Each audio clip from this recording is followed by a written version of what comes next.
Hi! அதாவது இப்போ குயிக்காக கொஞ்சம் ரெடி ஆகிட்டு எங்கள் பக்கத்து ஊர் கோவிலில் வந்து ஃபங்க்ஷனா, ஸோ அங்கே தான் வந்து போகலான்னு சொல்லிட்டு ரெடி ஆகிட்டு இருக்கேன். அதாவது எங்கள் ஊரில் எப்போதுமே அந்த கோவில் ஃபங்க்ஷனுக்கு வந்து ஊரில் இருக்க எல்லா மக்களும் மாவிளக்கு போட்டு ட்ரம் செட் வச்சுட்டு போகிறது வழக்கம். ஆனால் இப்போ ஒரு 2-3 இயர்ஸாக வந்து அதை ஃபாலோ பண்ணுறது கிடையாது. ஸோ இருந்தாலும் ஓகே நம்ம போகலாம் அப்படின்னு சொல்லிட்டு எங்கள் பக்கத்து வீட்டனையும் நானும் பிளான் பண்ணி கிளம்பிகிட்டு இருக்கேன். எங்கள் வீட்டில் இருக்கவங்க வரலேன்ட்டாங்க யாருமே. ஏன்னா எங்கள் பங்காளி ஒருத்தவங்க இறந்துட்டாங்களா, ஸோ அதனால் வரக்கூடாது அப்படின்ட்டு வரல. ஆனால் நீ போயிட்டு வா அப்படின்னாங்க. மாவிளாக்கெலாம் போடல.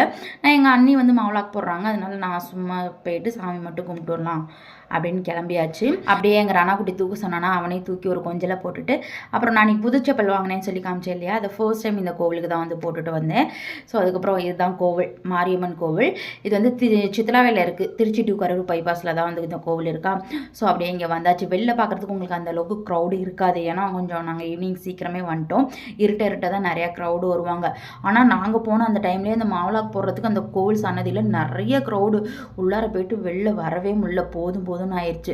அப்புறம் சாமி கும்பிட்டு ஒரு வழியாக வெளியே வந்தாச்சு. வெளில வந்துட்டு எங்கள் ரனாவுக்கு ஒரு சில பொம்மைகள்லாம் வாங்கிட்டு சுற்றி பார்த்துட்டு அப்படியே கிளம்பியாச்சு. அப்படியே வர வழியில் பார்த்துட்டிங்கன்னா எங்கள் பக்கத்து ஊருக்காரங்க நாங்கள் சொன்னோம்ல ட்ரம்ஸ் வச்சு வருவாங்கன்ட்டு, அதே மாதிரி வந்துட்டு இருந்தாங்க.